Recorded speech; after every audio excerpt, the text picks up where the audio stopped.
my name is Maggie from Assisted Plant Living, and I just wanted to show you how easy it is to water propagate your plants. So what you want to do first, and I'm mostly used to vining plants because I think they're a little easier to care for, is you grab a cutting, and you want to make sure you cut below the node, and that's this little nub right here. This is where your roots are going to grow out of. Once you do that, you want to take your room temperature water in your glass vessel or whatever you have. I think clear works best because then you could see the roots growing. You can know when to top the water off.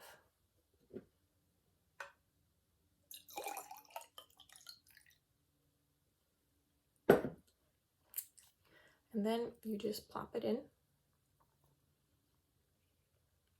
You want to make sure that none of the leaves are in the water, just to prevent any rotting that could happen. Then you would just plop it in to your propagation station. This is one of the ones that I make in my Etsy shop. You want to leave it in bright indirect light. I actually have mine on my bookshelf, which has grow lights on it. My room doesn't get too much light, but I love plants. Once the roots grow about 2 to 3 inches,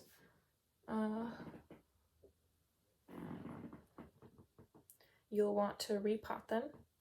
Ultimately, you can keep them in the glass container for their entire lives, but once you reach a certain point, you won't actually be able to put them back in the soil, or they'll have a really difficult time acclimating back into the soil because they're going to get much drier, and there's a good chance they might die.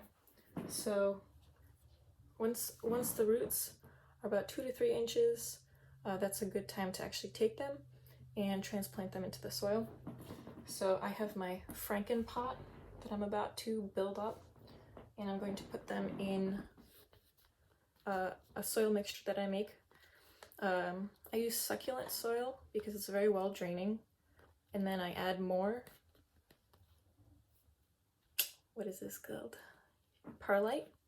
Perlite, they almost feel like little styrofoam bits. I add worm castings on the top as a natural fertilizer. Diatomaceous earth gets sprinkled in there because I hate fungus gnats and I'm trying to murder them all. And something you're going to want to make sure you keep looking after, once you actually transplant them into the soil, you're going to want to keep the soil a little bit moister than you normally would for these types of plants. So like pothos and philodendron plants prefer to be dried out in between waterings, but for the first few weeks after water propagating, you actually want to add more water than you normally would, and that is just to help it acclimate to the soil because it was in a water environment for such a long time. So let me show you my Franken pot.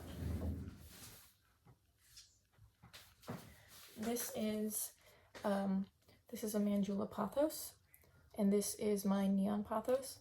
Basically, I water propagated these guys, and when they had roots 2 to 3 inches, I put them in the soil, and for the first few weeks I watered them a little bit more regularly than I would. It's every few days, maybe once a week. Normally I let these dry out like a murder lady for like every few weeks or so. They really like to dry out between waterings, but in the beginning, make sure you keep them very moist. Thank you so much for stopping by, and that's it. Good luck.